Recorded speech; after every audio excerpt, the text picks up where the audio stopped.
What's up, Miracle Fighters? It's Pton here, and welcome back to the Team Miracle Fight channel. Today we'll be taking a look at one of the newest English decks that you all can build in Cardfight Vanguard Standard, and that is the Record of Ragnarok Lupu deck. So Lupu is one of the 3 man decks that can be built from this set. As you know, the cards in Record of Ragnarok are split into man and god. So like the other man decks, Lupu utilise the Volundr ability, which is similar to Buff Cyclops arms, except that instead of orders, you arm with normal units, specifically the Valkyrie, right? So each of the men have their own Valkyrie. So for example, Lupu's one is Randgriz, and I don't think they can share Valkyries too. If you guys follow the franchise, like either read the manga or watch the anime, you will better understand how the decks are designed. But anyways, for this deck specifically, Lupu, it is a deck that has a little bit of resemblance to Narukami and Dragonic Cards of Vermilion, or I'll say more accurately Brawler, Big Bang Knuckle Buster in particular, because of its ability to attack multiple units at once. So that's the whole playstyle of this deck. So without further ado, let's get right into the deck. We'll start off first with the right deck, as always. So this is the 4 of them. The starter that we're playing is Brunhilde, because she is the only non-god starter, so it makes sense to play her.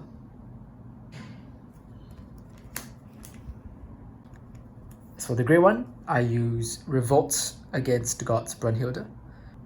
Brunhilde is basically the best grey one that you can put in the right deck for all the men/Valkyrie right lines. What she does is, when placed on Vanguard or Rearguard Circle, you can Soul Blast 1 and search your deck for up to 1 man or Valkyrie with the Volundr effect and add it into your hand. If she's on Rearguard Circle, discard a card from hand. So if you put her in the right deck, you don't have to discard, essentially giving you a +1. The most important part about her is that she is basically a tutor for almost anything that you need for the deck to function well. You can either get out your persona right, which is either a man or Valkyrie, or you can get out the specific Volundr that I was talking about at the beginning of the video into your hand. All the Volundrs in Record of Ragnarok have a persona bind kind of skill, right? They require multiple copies of themselves to be, kind of useful. So having this to tutor out that particular Volundr makes the deck much more consistent. So yeah, she is the best grade 1 that you can play in the right deck. For the grade 2, I am playing Potential to Exceed a God Lupu, because obviously this is a Lupu deck. What he does is, when he's rolled upon by the grade 3 most powerful Chinese hero, you can draw a card, choose one of your vanguards, and he gets +5k until the end of turn. It's a simple effect, but a free draw is free plussing, and we'll take it for this deck. And then last but not least, with the main grade 3, the most powerful Chinese hero, Lupu. So Lupu has 3 effects. Firstly, he has the Volundr ability. Volundr I've already explained kind of in the beginning of the video, but once again, what he does is, it allows him to be armed to a specific Valkyrie and obtain the abilities of that specific Valkyrie. In Lupu's case, it is Randgriz over here. So yep, let's put this aside. Okay, so that's the Volundr effect. So Lupu's second skill is, if your Vanguard Circle has an arms, basically if Randgriz is armed to him, and your opponent's Vanguard is grade 3 or greater, you can Soul Blast 2 and discard a card from a hand. If you do, Lupu gets the ability to battle all of the opponent's units until the end of turn when he attacks. In essence, he's the D version of Vermilion or Brawlers. Usually when you use this, it's pretty much a bot wipe for the opponent. Lupu can make the opponent play more cautiously if they know that you have the potential to do this, which will give you an edge in a way by slowing the opponent down and making them a bit more afraid to commit. Depending on your opponent's deck and their field, Soul Blast 2 and a discard for a potential bot wipe is not too bad a cost, and if played correctly, can turn the tables to benefit you. Indeed, plussing doesn't come as easy as in the other formats. Not many decks can, superior call, right? So a potential -5 for the opponent is always something that players are wary of. Now that's not all. Lupu also has a third effect, which is Counter Blast 2. Until the end of turn, he gets +5000 power and +1 critical. Adding onto the bot wipe, now Lupu can also hit for 2 times the damage to the opponent's Vanguard. This effect doesn't require the opponent to be on grade 3, unlike the bot wipe effect, So you can use this on your first grade 3 turn almost always, as long as you take 2 damage in the previous turns. Going first, this makes Lupu very threatening because it is 18k 2 crits minimum without boost to a 10k Vanguard. And remember, the grade 2 right line also gives plus 5k to the Vanguard over here. So you are seeing a Vanguard that's hitting for 23k 2 crits on the first grade 3 turn. This will basically force as much as 20 to 25k guard unboosted, otherwise you'll be dealing 2 damage to the opponent. In my eyes, I think that's pretty good. So yep, that's Lupu, and that's the right deck. So in the main deck, obviously we're running 3 more copies of Lupu for the Persona right. Nothing much to explain here. No other grade 3s besides Lupu because he's the only grade 3 that we need. So let's move on to the grade 2s. We begin first with 4 copies of the most badass and maniacal warrior, Lupu.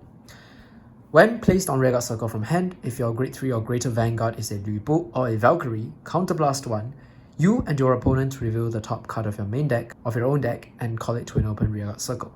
Your opponent's card's auto abilities do not activate from this call. This is a weird card because it pluses both you and your opponent, and you might be wondering whether that's a good idea or not. Well, most of the time when I do use this effect, I will also be using the grade 3 Lupu's ability to attack all units on the opponents at once.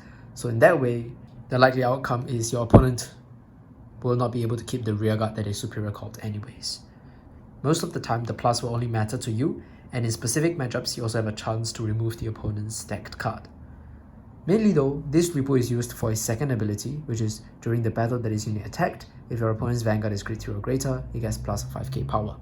Simple beat stick, right, 15k, unboosted, with a grade 1 AK booster behind him, he's hitting for 23. So yep, basic beat stick that can, give you a plus if you ever need it. So yeah, there's 4 copies of the grade 2 Lupu. And then our last grade 2 of the deck is just 4 copies of the Prodigious Love Adam. So this is from the trial deck. What he does is, if your grade 3 or greater Vanguard is a man or Valkyrie, he gets plus 5k shield, essentially a 10k shield. So you can just plop him down early, rush a bit with him, and then if opponent don't kill him, you can use him for a nice 10k intercept. If they do, then it's okay, right? So that's all for the grade 2s. So moving on to the grade 1s, we have 4 copies of the Fourth Valkyrie Sister, Randgriz. So Randgriz is the specified Volundr for Lupu, so you definitely want to be playing 4 copies of her. So as you can see, Volundrs are, regular normal unit cards actually. They're not orders, which means that you can use them as emergency boosters if you ever need to, and they can also be used for guarding. They have a 5k shield, right, because they're grade 1s. So in that way, it makes them a little bit more flexible than the orders in Buff Sagra, which can break your hand if you keep on drawing too many copies of them. But anyways, what Randgriz does is, when armed to a Vanguard, all of the following abilities are active, and she can only arm to the most powerful Chinese hero, Lupu. Continuous, during your turn, the unit armed with this card gets plus 5k power. In this case, Lupu is getting the plus 5k power. Now remember how I said Lupu can hit for 23k on first grade 3 turn? Well, if you arm Randgriz to him on your first grade 3 turn, he's now hitting for 28k. 28k double crit is really threatening, especially if you're also going first. And even if you're not, you're forcing 25k shield from the opponent for a 2 to pass. And this is all on just, your first grade 3 turn. Free power is always welcomed. And then secondly, this is the interesting part of Randgriz. Activated. Once per turn, you can Soul Blast 1 and bind another copy of Randgriz. In other words, Persona bind herself from a hand. Choose one of her Vanguards and it gets the following ability. Continuous on Vanguard Circle, or Grade 0 Guardians get minus 5k shield until the end of turn. This is a reference to Randgriz being the shield breaker, right? And I think it's carried over pretty well to the card game. Reducing 5k from all grade 0s in the opponent's hand turns your opponent's 10k draws back to 5k shield and 15k shield to just 10k. This greatly reduces the opponent's defense, especially in a format like D, where defense doesn't come easy. This format doesn't have much defense besides your anti-heals, so a shield break at the right timing can either push for lots of damage to the opponent or straight up kill them. Considering that Lu Bu has the ability to get power and crit, if opponent does not have a PG, Lu Bu can be pretty unstoppable. So as I've mentioned already at the beginning of the video, you'll be needing to see multiple copies of a Volundr for them to really use their effects. So that's why the right deck grade 1 is very important to have the tutor, multiple copies of Randgriz out. So yes, Randgriz definitely is a great card to be used alongside Lu Bu. There is an issue here, however, and that is the cost. So Lu Bu's ability to attack all the units on the opponent's field is a Soul Blast 2. Your right deck, grade 1, is already Soul Blasting 1. And Randgriz Soul Blasts 1 as well. Depending on how many times you ride this game, your soul may actually run out quite fast. Now here's where Lu Bu's specific support comes in handy. Liu Bei, Guan Yu, and Chen Gong are the great ones that we run alongside Lu Bu to help to recover resources and ensure we can use Lu Bu's skill every turn. So let us start off with Guan Yu over here, right, since we're on the topic of soul. So as I've said, Randgriz and Lu Bu combined uses 3 soul, which means on your first grade 3 turn you might just end up emptying all your soul. Guan Yu here is the soul charger of the deck. So when placed on Record Circle, if your Vanguard is the grade 3 Lu Bu and you have a Liu Bei, which is this grade 1 over here, on your Record Circle, you may soul charge 1. It is a simple way to soul charge, and because it's a main phase soul charge, you can then proceed to use that soul for any of your main phase abilities, which is nice. So we're running 3 copies of Guan Yu over here, right? And then because Guan Yu needs Liu Bei in order to function, we are also running 3 copies of Liu Bei alongside him. So Liu Bei has his own effect, which is activated on Record Circle. You may counterblast 1 during our main phase. Choose a acquainted with the strongest Guan Yu or excitedly spectating Zhang Fei from your drop and call it to Record Circle. If your Vanguard is in arms, choose 2 of your units and they get plus 5000 power until the end of turn. Now we don't play any Zhang Fei, right, but we do play the Guan Yu over here. So Liu Bei can help to superior call Guan Yu from the drop zone, allowing you to revive Guan Yu for a soul charge and also give a +1 to your field whilst powering up your units. The reason I don't play Zhang Fei is because Zhang Fei uses too much soul, and soul is already a problem in his deck, so I don't find the deck able to use him. But I mean, Guan Yu is a good enough target for Liu Bei to superior call anyways, so yeah, you're just playing 3 of each. Liu Bei's ability to give the +5k to any unit means that you can also use it to power up your Vanguard to make your Vanguard nearly unguardable without a PG on Randgriz turns. It's just a nice way to use your 1 CB that you might have. And then besides these 2, I'm also playing 3 copies of the Strategist brimming with loyalty, Chen Gong. So Chen Gong is a bit different. What he does is when placed on Record Circle, if you have a Vanguard with Lu Bu in his card name, he gets plus 2000 power until the end of turn. And if your Vanguard Circle is in arms, you can countercharge 1. So instead of providing soul resource, Chen Gong is our counter charger of the deck. So this is really good because it helps you to have an out against damage denial and also in long games, especially since Lu Bu uses 2 counterblast straight up. Right? Without any counter charges, you might not be able to use too many Lu Bu's effects, and you might also not have enough for Liu Bei and the grade 2 Lu Bu. So yeah, the counter charge is really nice. And it's good that Chen Gong doesn't rely on any other card to counter charge. It's just a free on-place counter charge, right? If you can fulfill the conditions, which is most of the time. Being a 10k attacker / booster also comes in really handy sometimes. So all in all, it's just a really great common card to support this deck. So yep, these 3 cards will be the cards that will help to sustain the heavy resource usage of this deck. Next, I also play 2 copies of With Its Master, Red Hair. This is Lu Bu's steed, right, his horse. And this card is kind of the finisher of the deck. Now, he might not look intimidating, but I assure you this card is how you will break through your opponent and win those long games. What Red Hair does is, at the end of the battle that this unit boosted the Vanguard with Lu Bu in his card name, if a Vanguard Circle has an arms, and your damage zone has no face-up cards. Cost, you can put this unit into your soul and discard all of the cards in your hand with the hand having minimum of 1 card. Choose your Vanguard, stand it, and it gets drive -1. So yes, this is a restander for Lu Bu. It's a last resort kind of skill because, as you can see, it requires you to discard all your cards in your hand, right? And also requires you to have no more resources, no more face-up counterblast. So if you use this card and don't successfully kill the opponent, you likely won't be surviving the turn 2. Still, I think Lu Bu has a solid game finisher package with his double crit ability as well as Randgriz's shield break effect. Hence, I think a red hair at the right timing can essentially guarantee you the game. So I'm only running 2 red hairs because you don't really want to see this card too early. Since it is kind of like a late game card where you've exhausted everything and you're just going in for the kill.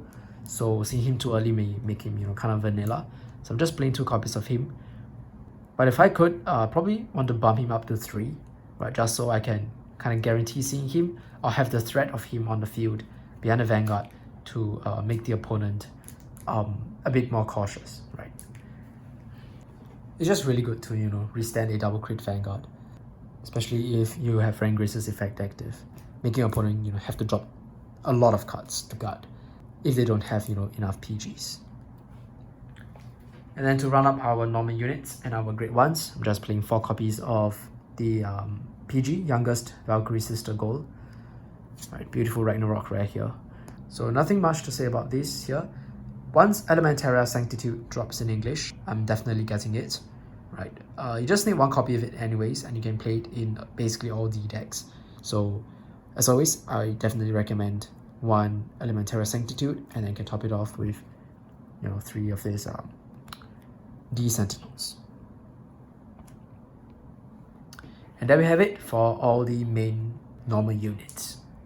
Now we can move on to the last segment, which is our triggers. So I'm playing the pretty common 7 crits, 4 draws, 1 over, and 4 heal trigger lineup. So let me explain a little bit. So 7 critical triggers. As you can see, they're all Lu Bu, right? I'm playing a higher count of critical triggers because we want to double down on the natural aggressiveness of Lu Bu. Lu Bu's building double crit along with your high count of crit triggers means you can push damage very quickly and makes your Randgriz shield break turns even more lethal. Destroying your opponent's shield by having no crit pressure means that your opponent can just take damage. But when you check 1 or 2 crits, that's where things are a bit different. Hence, I would definitely recommend, playing a high amount of crits for this deck. You can play 7, you can play 8. Personally, I wanted 4 draw triggers. That's why I had to cut down one of the crits to 7. As you can see here, I have 3 copies of the Solin crit, right? Much away to the counter. So this one can move into the soul to give one of your Man or Valkyrie units 2k until the end of turn. Most importantly, it builds soul. Unfortunately, I only have 3 copies, so I can't max him out. But he's a good card, right? Just to provide emergency soul if you do need it. It's just that it's not a main phase soul charge, so you do have to prep 1 turn in advance. And as you can see here, 4 draw triggers. So I'm playing 4 draws because I think we do need a bit of draw power. As you might have realized, I'm not playing more copies of the tutor card Revolt against God's Brunhilde, and that is because the deck's Soul Blast cost is not really manageable. Hence, draws are our only way to kind of increase the chances of drawing into more than 1 copy of Randgriz. So hence I'm playing, the 4 draws. And then of course you want to be playing the 10k shield draws. In this case it is underpinning style. Right, 10k shield is just really good. 4 heals because they are mandatory, and in this deck is also another way to counter charge besides Chengong. Nothing much to say about them. Record of Ragnarok does not have any effect heals, so you don't have to think about those. And last but not least, we have the over trigger over here. In this case, I'm playing the Ragnarok over trigger. So this is specifically the man/Valkyrie one, because this is obviously a man deck. So what this over trigger does, for those of you who do not know yet, is that its additional effect, when checked offensively, so when it appears during your drive check, all of your front row men and Valkyrie get plus 10,000 power until the end of turn, and then you can choose one of your rear guards and stand it. In other words, it's a front trigger combined with a stand trigger. This is pretty good because it's an over trigger that enables you to create one more attack. I don't think any of the other over triggers have this ability, right? However, this does mean that if you use the Vanguard to attack first, you will not be able to create one more attack. You will only get half the effects of this over trigger.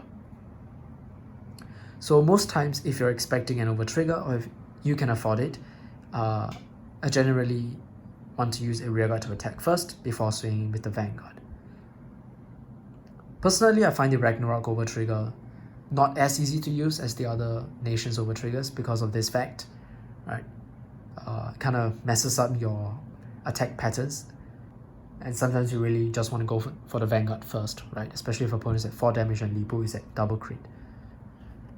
But we are still playing it because the chance to have, you know, another swing for potentially 100 million over, right, is really good. So yeah, you can play this, you can play Obara as well. Both I think are fine, right?